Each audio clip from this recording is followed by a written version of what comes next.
Children who fail get fourth grade, they can't read. Those children cannot read and they cannot write. Because marking primary school, they are so lenient to recognize any part of learning. So the issue of reading for me seems to be a big issue. These children who get fourth grade, it's not that they don't know the answers, but they didn't understand enough English. And so what the teacher is saying, for them to write the class notes to revise. They just didn't. So we need to diagnose the disease. That's saying, oh, the child has fever, the child is convulsing, the child is vomiting. Those are not diseases. Those are symptoms. So my friends, in the education system, even with those humongous problems that you have narrated here, we can still improve performance.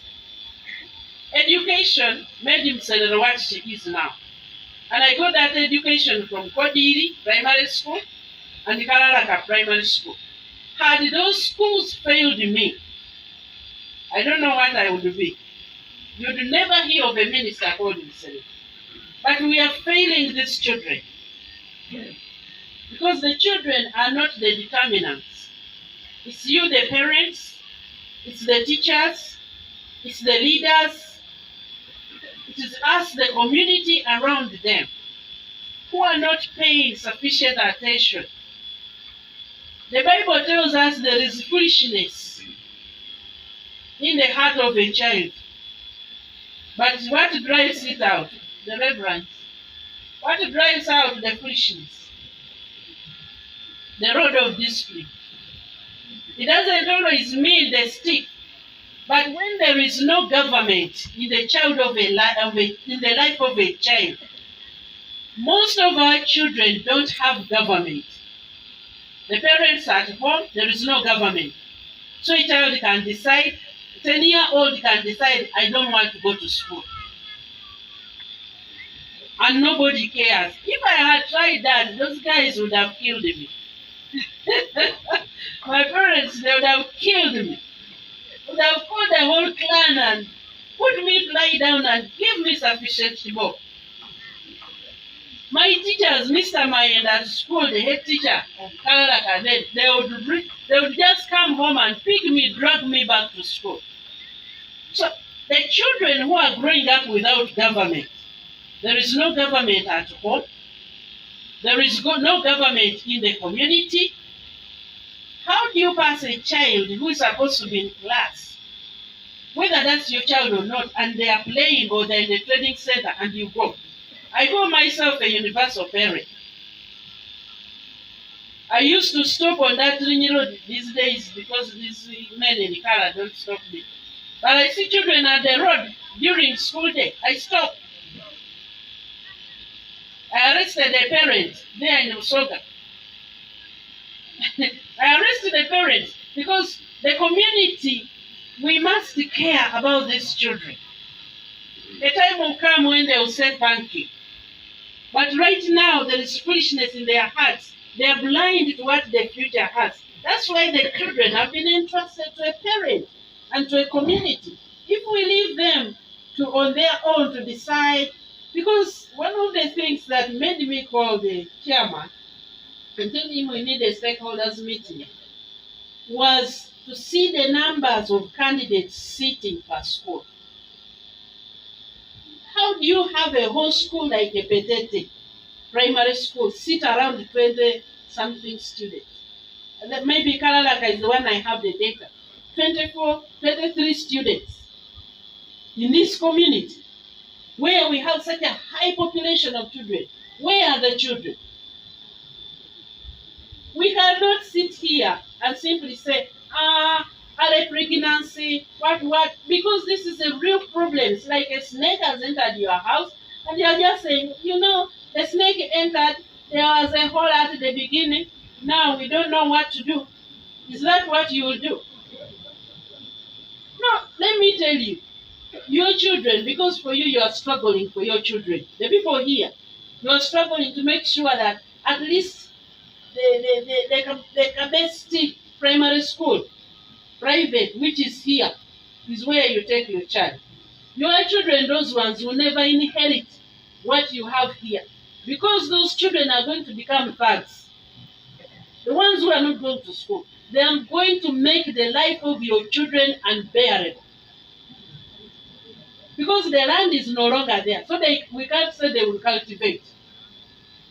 As a professor was saying, even the fertility of that land is not there. And moreover, they are not learning that they will use modern methods.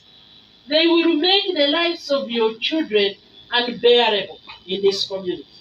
It is not just for those children who are not going to school. It's for all of us, for the security of the community that we love. So we should not sit.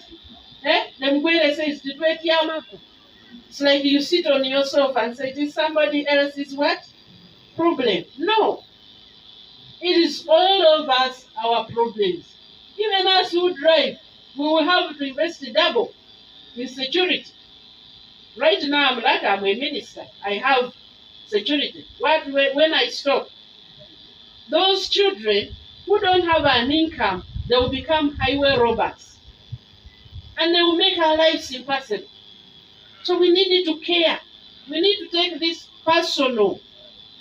Each one of us, for you sitting on these governance bodies in the school, who is only waiting when the UPE capitation grant has come to come and discuss with the head teacher, what is your cut? Your children are at risk. By the way, we know some of the challenges. I saw when they mentioned how we use the capitation grant when it comes, I saw a lot of excitement in a certain corner. So, Chairman, this is one of the issues we must look into. I've attended to so many of these issues in the schools.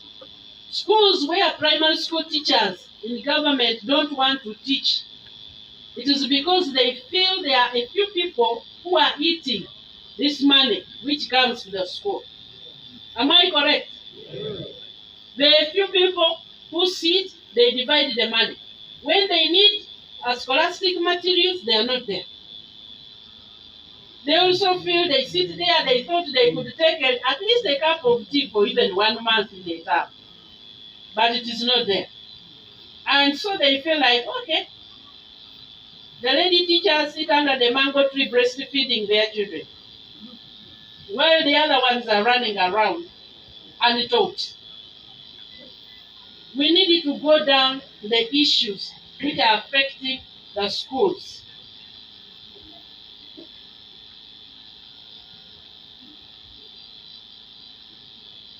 Somebody mentioned about religious sects which are sabotaging government programs.